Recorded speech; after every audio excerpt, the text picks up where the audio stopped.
दोस्तों 27 साल बाद दिल्ली में बीजेपी की सरकार बनने जा रही है।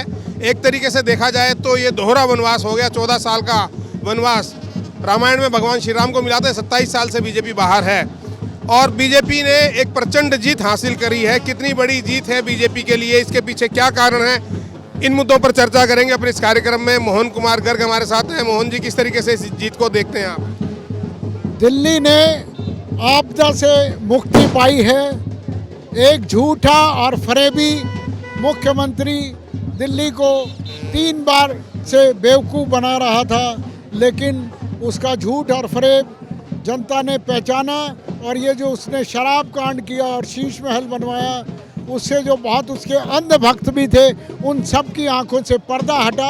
और ये जो भारी विजय भाजपा की हुई है, इसके लिए मोदी जी, अमित शाह और नड्डा जी और ये सभी हमारे बधाई के पात्र हैं। हमारे जो लाखों समर्पित कार्यकर्ता हैं, वे भी बधाई के पात्र हैं कि उन्होंने दिन रात एक होकर काम किया। दिल्ली बीजेपी के बाहर जीत का जश्न मनाया जा रहा है। हमारे साथ हैं महेंद्र नागपाल, जो विधायक रह चुके हैं, सीनियर लीडर है बीजेपी के। आप किस तरीके से देखते हैं इस जीत को? देखिए, लोगों को जिस प्रकार से झूठे वादे से गुमराह कर रखा था केजरीवाल ने, लोग बहुत परेशान थे। चाहे वो गंदे पानी का मामला हो, चाहे गंदी हवा का मामला हो, चाहे वो पेंशन की बात हो, चाहे वो राशन कार्ड ना बनाने की बात हो, या आयुष्मान योजना लागू ना हो देना, और प्रधानमंत्री आवास योजना के अंदर भी रोड़े अटकाना, इन सब चीज़ों के लिए लोग इंतजार कर रहे थे। अब लोगों ने ऐसा बदला लिया है, इनके मंत्री जितने भी हैं लगभग हार से गए हैं। एक को छोड़ दो, आतिशी को।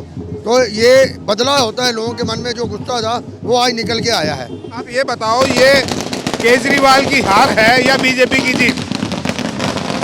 देखिए, केजरीवाल की हार तो मैं कहूँ अलग बात है, लेकिन बीजेपी ने जो संघर्ष किया है उसका परिणाम है।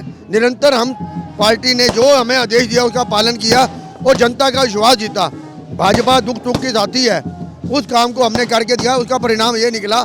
और जो मोदी जी ने कहा उसको लोगों ने माना, क्योंकि 12 लाख का जिस प्रकार से आय कर में छूट, और उसके साथ 2-3 बातें और जो उन्होंने कही कि सिलेंडर देंगे गरीब लोगों को, 2500 रुपया देंगे, ये लोगों ने माना कि मोदी जी जो कहते हैं, जो करके दिखाते हैं। और उसी का परिणाम है कि आज इतनी बड़ी मेजोरिटी जो है भाजपा की आई है। कार्यकर्ताओं की भूमिका महत्वपूर्ण मानी जाए या मोदी जी की? देखो, कार्यकर्ता के बिना कोई भी हो काम अधूरा होता है।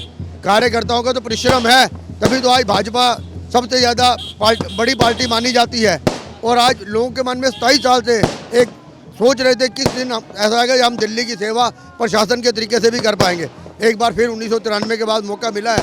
अब हमारे जो विधायक चुने गए हैं और वो एक सेवा करेंगे दिल्ली वालों की, उनके मन को जीतेंगे। 1993 में 5 साल में आपकी पार्टी ने 3 मुख्यमंत्री दिए थे। अब कौन बनेगा और क्या 5 साल उसको रहने देंगे, चलेगी सरकार? देखिए, ऐसा है, फुल फ्लैश मेजोरिटी है।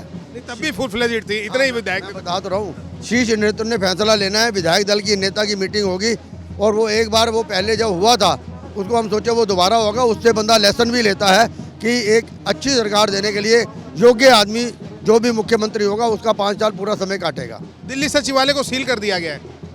देखो, उन्होंने जो घपले किए थे, जो घोटाले किए थे, विधानसभा भंग हो चुकी है और उसके बाद उनका कोई मतलब ही नहीं बनता। और जो भ्रष्टाचार हुआ है उसको तो एक बार जनता का जो पैसा बर्बाद किया गया है उसकी तो जांच होनी चाहिए, और उसके बाद उसके सजा भी मिलनी चाहिए जो दोषी है। मोहन जी कुछ बोलना चाहते हैं? जो आपने अभी कहा कि 93 से 98 में 3 बार मुख्यमंत्री बदले, आपको ये पता होना चाहिए, जैन हवाला कांड में खुराना जी का एक छोटा सा कहीं नाम आया था और उन्होंने मॉरल रिस्पॉन्सिबिलिटी मानते हुए उन्होंने त्याग पत्र दिया था। जैसे अडवाणी जी ने अपना पद छोड़ा था, ऐसे खुराना जी ने छोड़ा था। ये भारतीय जनता पार्टी आदर्शों पे चलने वाली पार्टी है। यहाँ मुख्यमंत्री के पद की इतनी लालसा नहीं होती। चलिए, बहुत बहुत धन्यवाद। कुल मिलाकर अब सरकार गठन की प्रक्रिया तेज हो गई है और उम्मीद की जानी चाहिए कि अगले हफ्ते दिल्ली को नया मुख्यमंत्री मिल जाएगा और जो वादे बीजेपी ने साथ में मोदी जी ने किए हैं उनको पूरा करने की तरफ गंभीरता से प्रयास शुरू हो जाएंगे। नमो इम्पैक्ट में इतना ही। नमस्कार।